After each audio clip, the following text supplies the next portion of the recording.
something I find very fascinating in your writing, and it comes out very strongly at places, particularly in your Indian Temple Traceries volume, is your abiding interest and understanding of Gothic architecture. It seems to have left a very deep imprint in you, and you have compared the Gothic traceries with the Indian temple traceries. Are there other parallels also that you see between Indian temple architecture and Gothic architecture?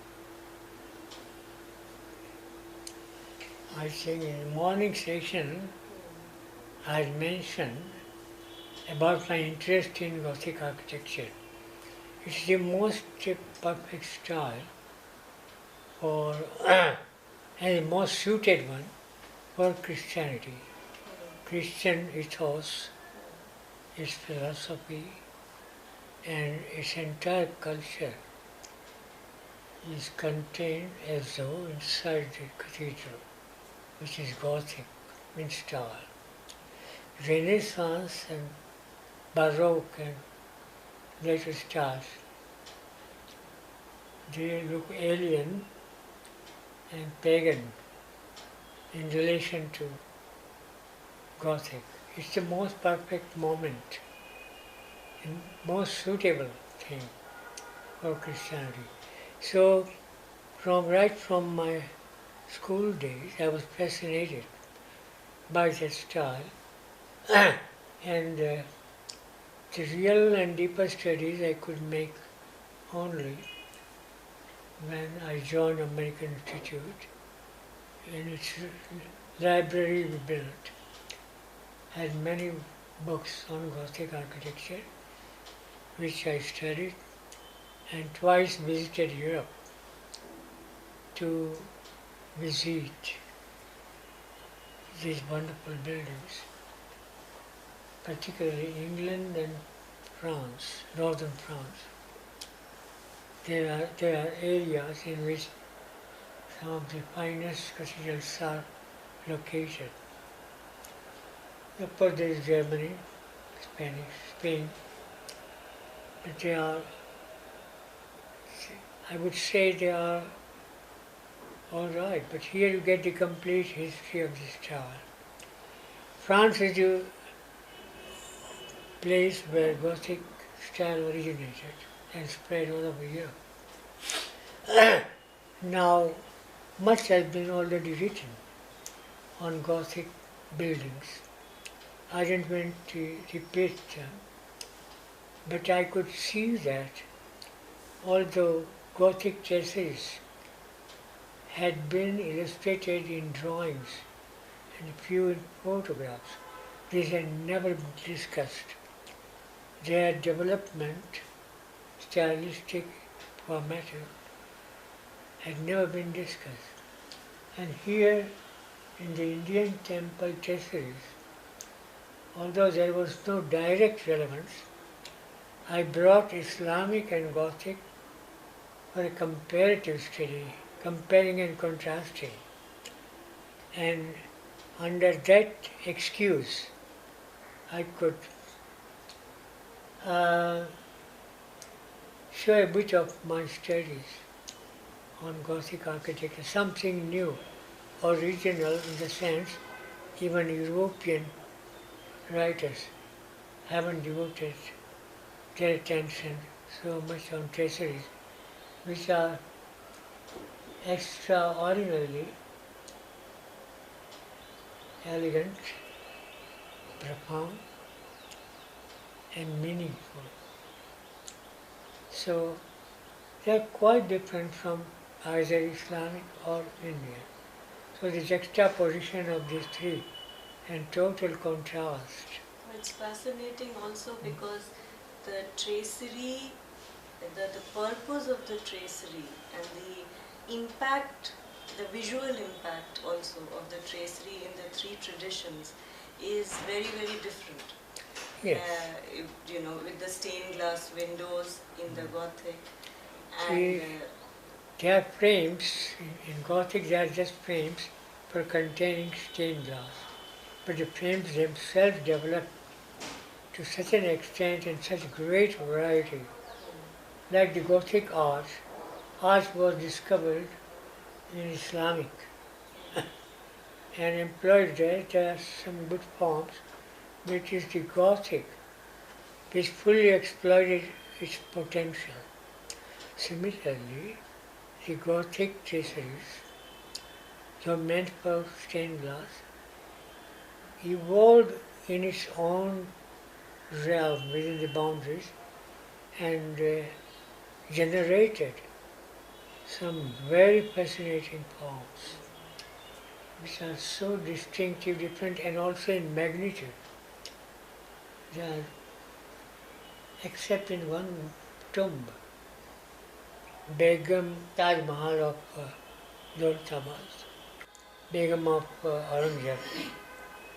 I have a vague memory. Bibi ka Maqbara. Bibi ka Maqbara. I have a vague memory that there is a huge arch. Instead of keeping it vacant, they filled up with tracery. This is my memory, but I couldn't photograph it. Otherwise, I would have illustrated it. This is the only instance. Otherwise, they are all right, medium. Indian temple traceries are never very big, and their function was from the exterior to view them. They are part of the temple elevation. Their salute is useless. Islamic is both nice in salute as well as in the exterior. And Gothic patterns. From inside, as I wrote, jeweled radiance coming through the holes of the tracery. In the epilogue there, I have summarized the functions, form, function, and impact of all the three, which are so different, and each follows the central doctrines and philosophy of each religion. What were the influences? Which authors did you admire, and whose style of writing? I have been asked this question by friends and other people, that how did I cultivate this style? Well, for some special writings, I adopt what I call Continental style, done in English. And who are your favorite? And who are your favorite Continental writers? Several I've read. Andre Malraux. Okay. And Giamboni, Gambas. Stevenson is one, and there are two more, one Spanish and one Italian. I forgot their names. They're stylish in writing. English have matter of fact, though dramatic style, which does not hold you spellbound, no. Literary quality is absent, there's clarity, brevity, acuity, but its simplicity, there are several good points there, but the sophistication which you find in the styles, writings of these people, absent in American writers or the English. Of course, earlier English, post-Victorian, in Gothic, for instance, Arthur Kingsley, who shifted to America, but his style, very forceful. And I remember this 6 rules the 6 qualities of good writing that you always quoted to me when I was working at my PhD thesis under you. on the Toranas, and you would always mention acuity. No, I will tell you. Yeah, you tell us. In research writing particularly, and it applies to other writings too, accuracy, acuity. Third is brevity, clarity, simplicity, communicability, and readability. Now, Padalalitya. These writers, Continental, they play with the language, phrases, even the words, the position of words in text. Everything is extraordinary. I give you an example in that Chola sculpture. Your picture in the Chavi. Yeah, it is in this style.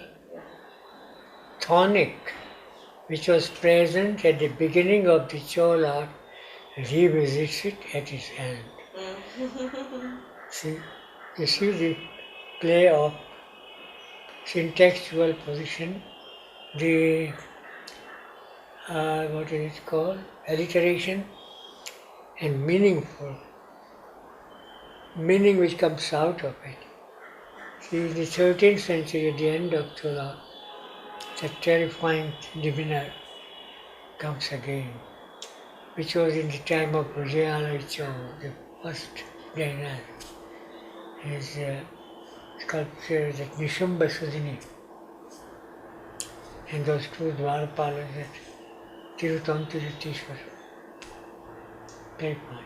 This kind of encyclopedic, and I don't intend a pun on the encyclopedia, but an encyclopedic visual memory, that kind of, the images seem to be imprinted on your mind's eye from Southeast Asia, from India, from the Gothic cathedrals.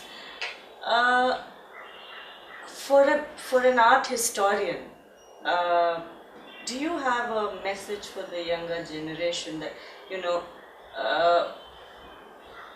what is the chief tool of the art historian? Look, I am not a messiah, so no message. Advice? No advice, because they live in their own time. I come from past and I carry with me my own time and culture, which has no appeal to the modern generation. They are brought up in item songs, see, jeans with white patches, which is aesthetically, which is an anathema to my eyes. I saw so very different aesthetics. No, but as a discipline, art history, what do you... But they have changed the definition both of art as well as art history. What can you do there? Tell me. How important is the centrality of the art object or the monument, the painting, the sculpture, the artifact? When you, in the contemporary movies, song hasn't much melody and song has no place.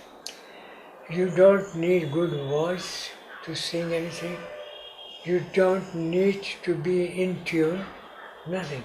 All the requisites of disciplined music is not there.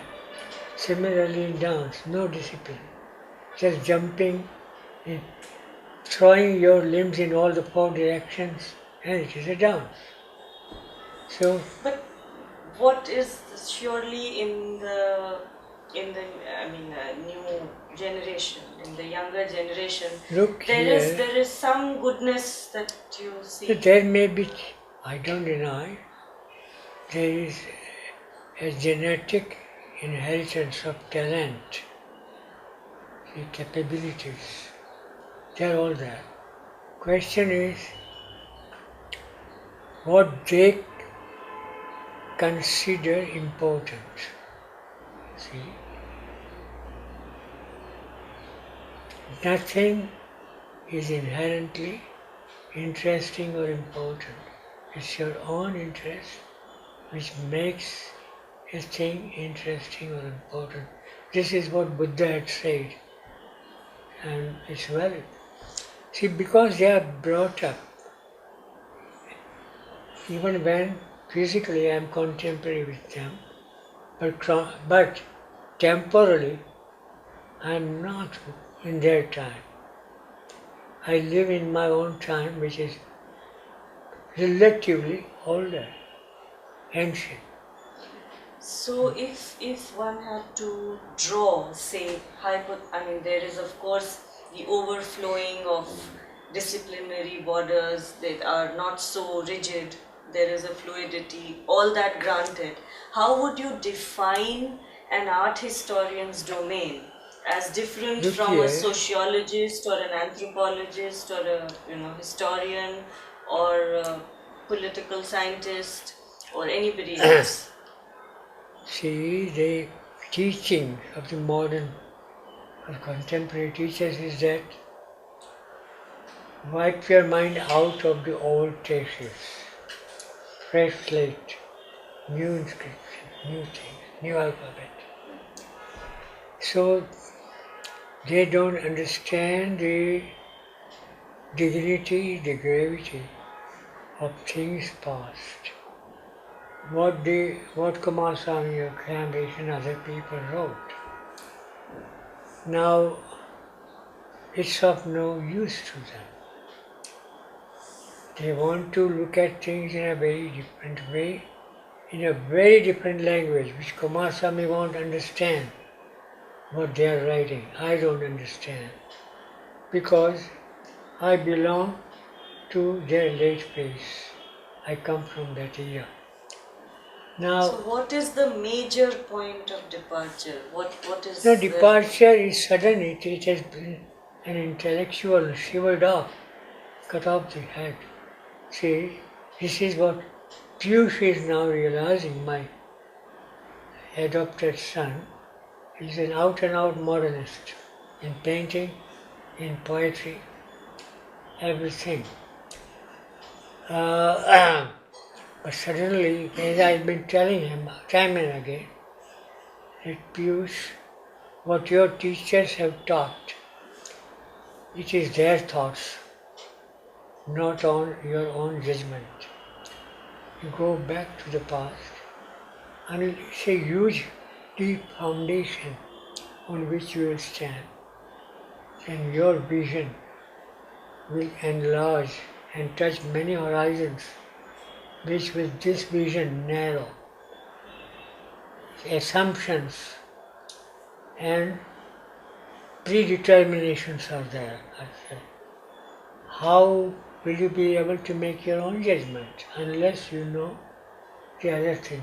And once you know it, you will begin to see the greatness, the profundity, and the virtually the immortality of those things.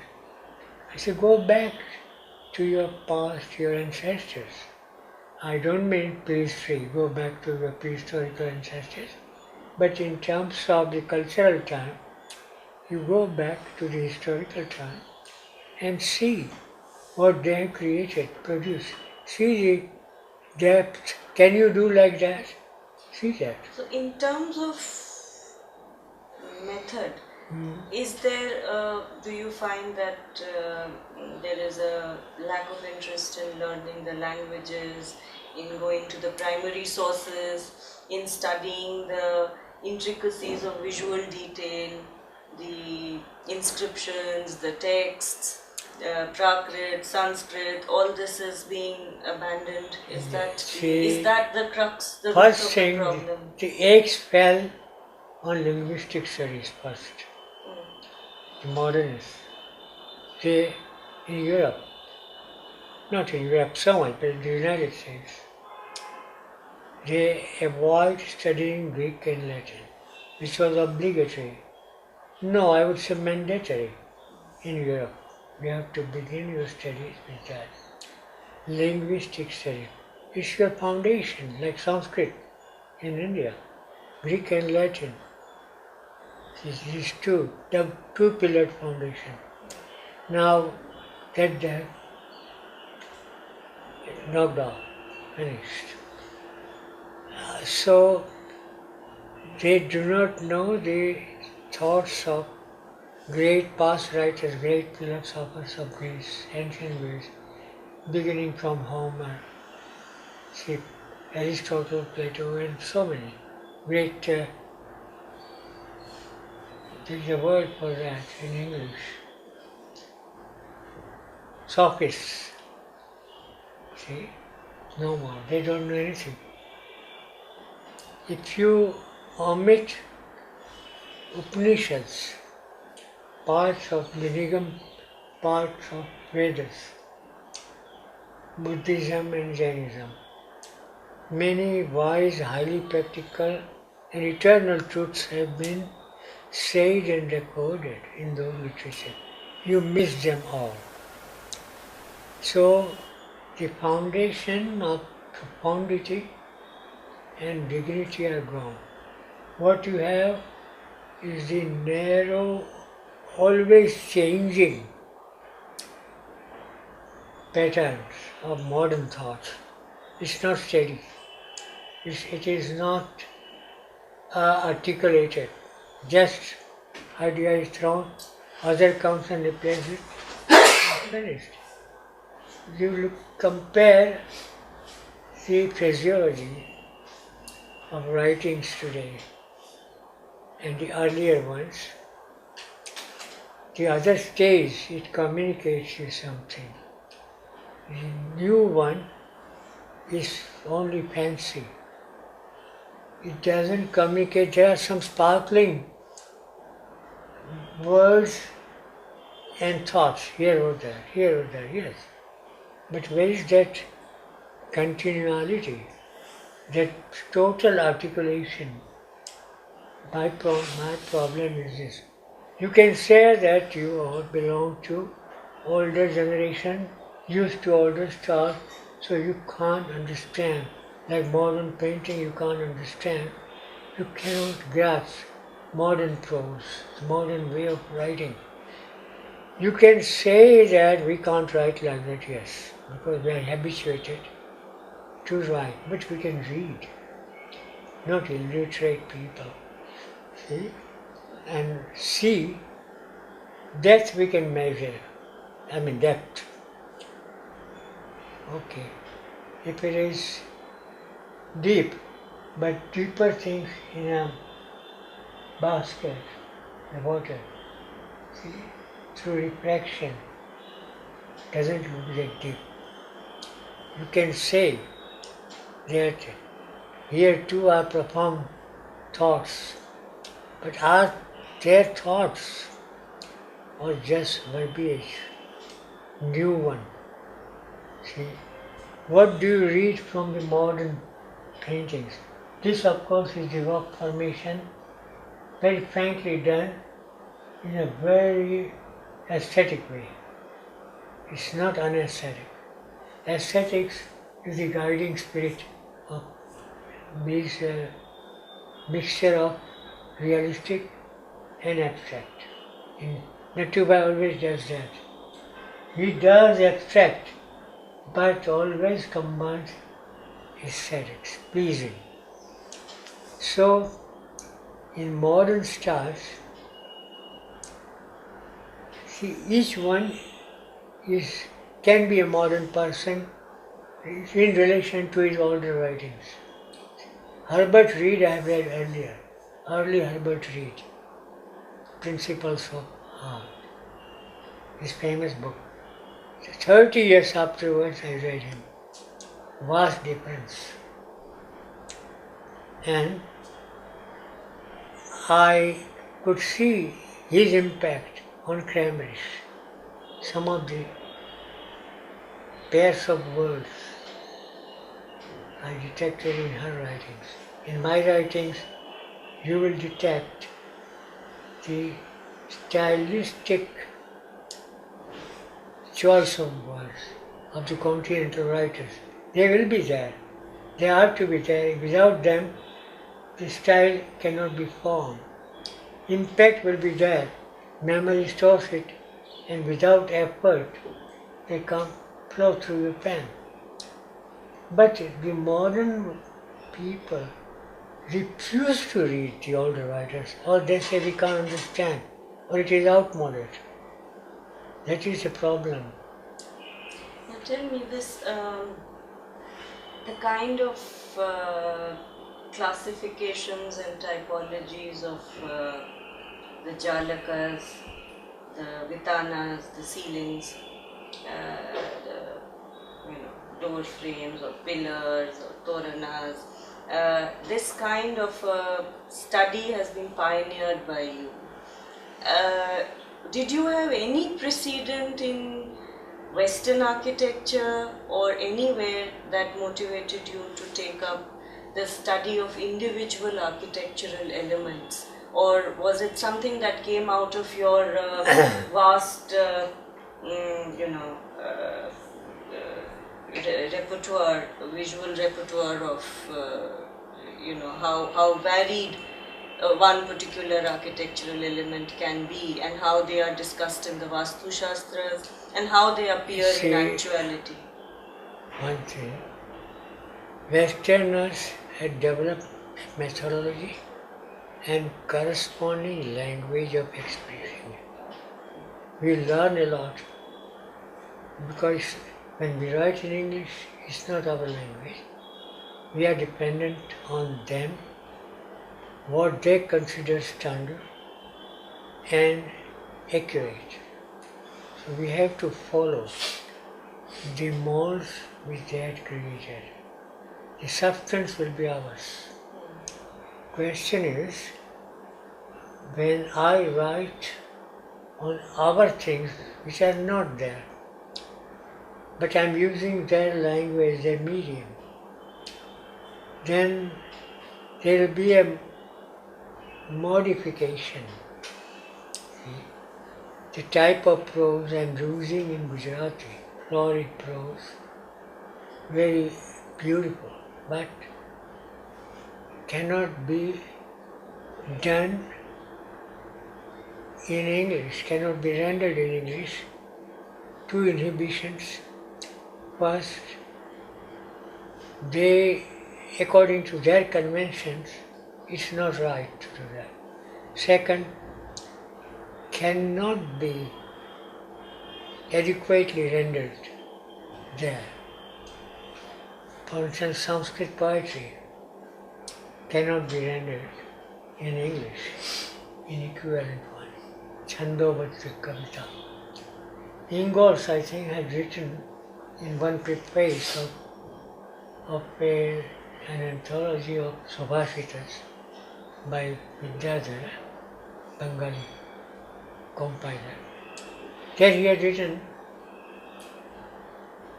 Sanskrit poetry was introduced to the West by Westerners who didn't know Sanskrit and by Indians who didn't know English. See? So, our apprehension and partly inhibition is there when we try to transpose the Indian ambience through the channel of English language. How much is retained and how much is lost. Similarly, if you translate Gothic into Gujarati, it's difficult.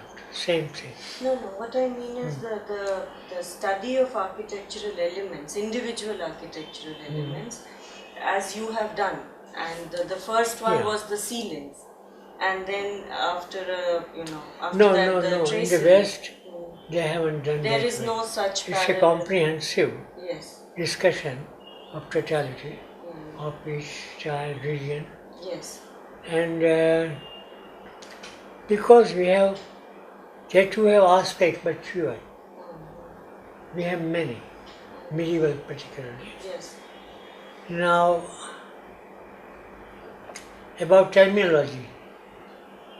Their terminology was developed for Gothic and others in late medieval and pre-Victorian and Victorian times. Whereas ours is already there in the Sanskrit text, which was there in the minds of the original builders. There is a vast difference. The curvilinear tracery is not what the builders say, and they don't have shastras for Gothic, Romanesque, Greek, any style. Where is the shastra? Greek and Roman were described, of course, Greek and Roman were briefly, parts were referred to in and writing. Architectural treatise of the Renaissance? In Renaissance, but the terms are ancient. Probably, to my memory, these were used by ancient classical writers, here, there, and they had assembled them. But our Sanskrit writers didn't know architecture terms. They know the generalities of architecture, not the specificities. Except those who studied, like Dhaky,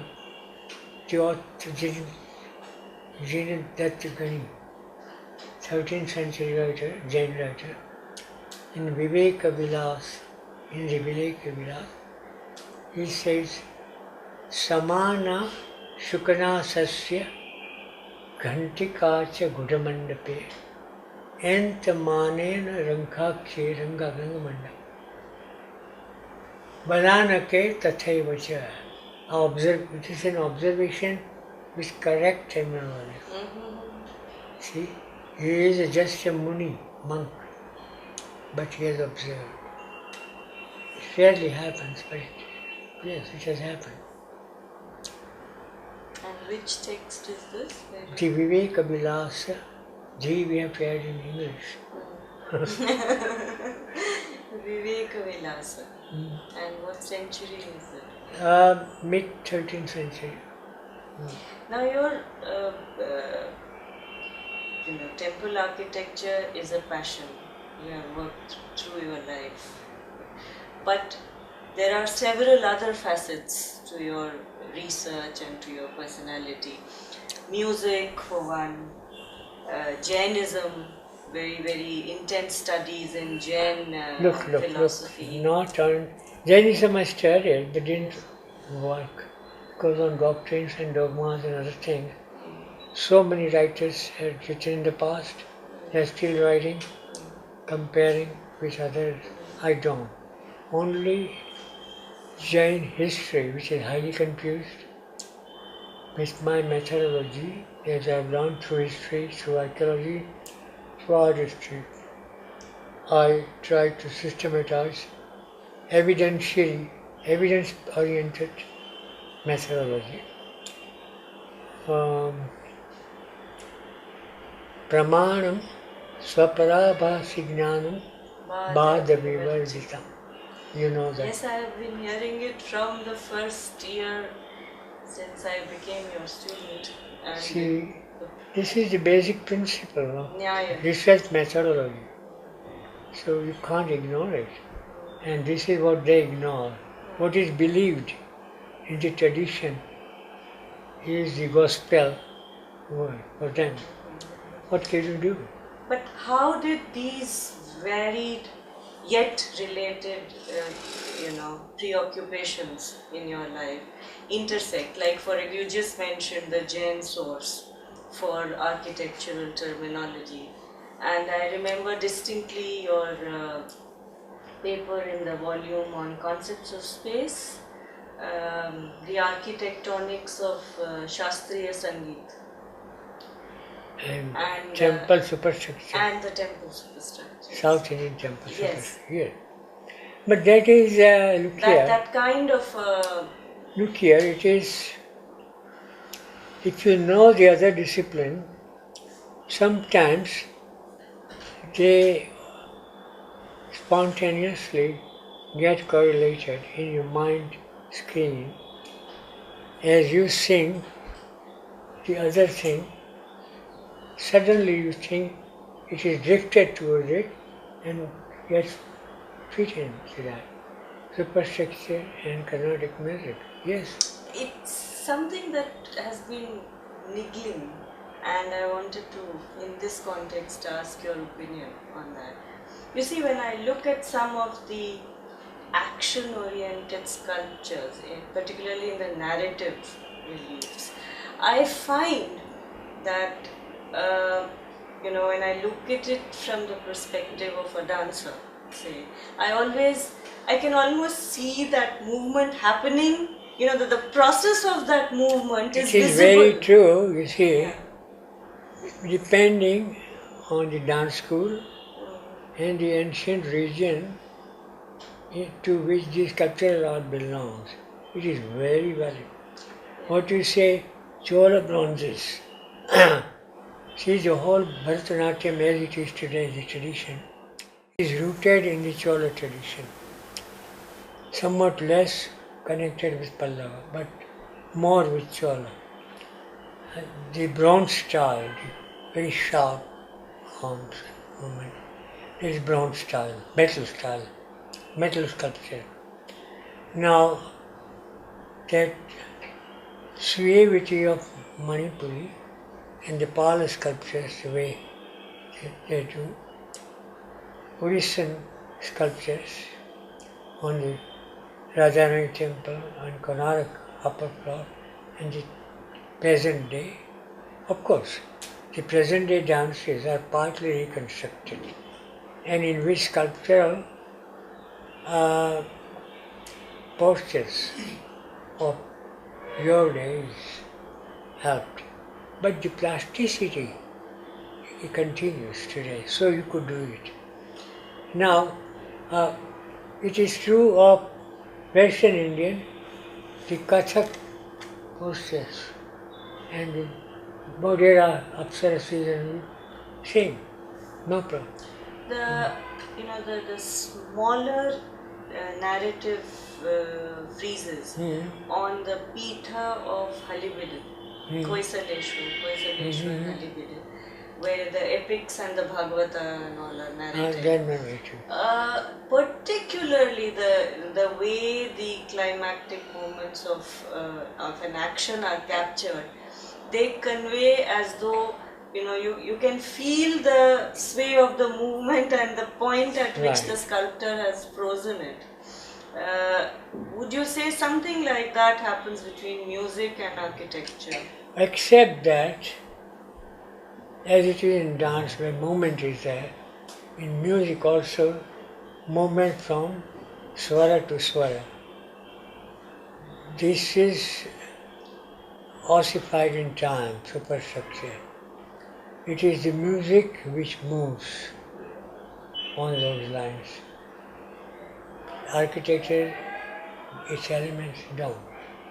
But you can see as its spirit, the music comes in the body of the superstructure and it moves, fills it up.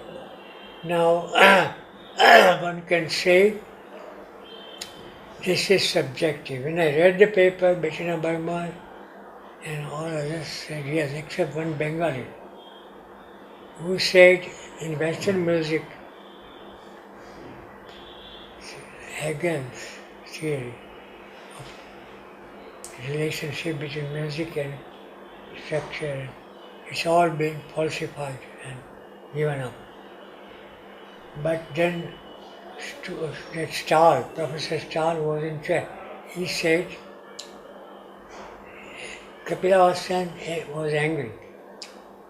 And Stahl said, but we all noticed that there is total synchronism. The Hindustani music and the Nagar Shikhar and the Pallava superstructure or even Chola and the Carnatic music, so-called Carnatic, it is Tamilian music actually. It's synchronized very well. So, suppose you see, as I see it, a very major part of your creative writing, Really tough, phase no? That thing. was spent in the encyclopedia volumes, which are irreplaceable, invaluable in terms of their contribution, and which we will discuss subsequently. But given all these interests and the fact that you write in Gujarati, you have you have voluminous work in Gujarati language. You also write fiction. You have interests in music and Jainism. There is a different kind of a flair in the way you have written, for example, the Indian temple traceries. Did you in any way feel restricted in terms of not being able to explore these various other interests because you were so sort of preoccupied with the encyclopedia series? One thing, when the material began to flow in for the encyclopedia, and I had to edit and put it on in the shape we needed, it needed time, so I first had to give up my music studies. For 7 years, I continued both northern and southern, but then on, gave it up. Similarly, in the period before I wrote articles on art interpretation, particularly the decorative art of the temples, in Paul Kumar and other places. Now,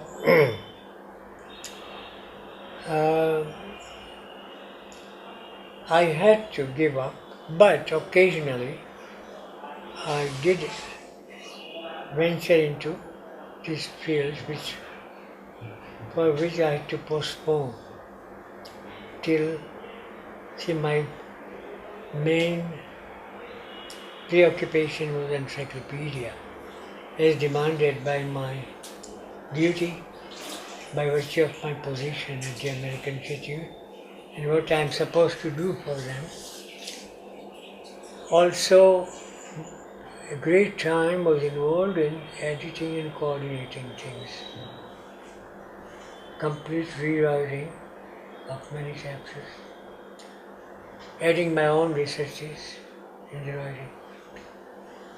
It took time, a lot of time, and a part which was not understood by the management. So once I got a letter from the president, but you take too much time, and we had promised to get this part published by this time. I said, yes, time framed. We make such promises, but these are impeccable. I of course wrote it. I'm very sorry that you are constrained to write to me. But the thing is, it takes a lot of time to coordinate and to edit, to synchronize, to prepare drawings, the documentation, and to correlate with them, and to coordinate. So I had to give up certain things. If I don't do that,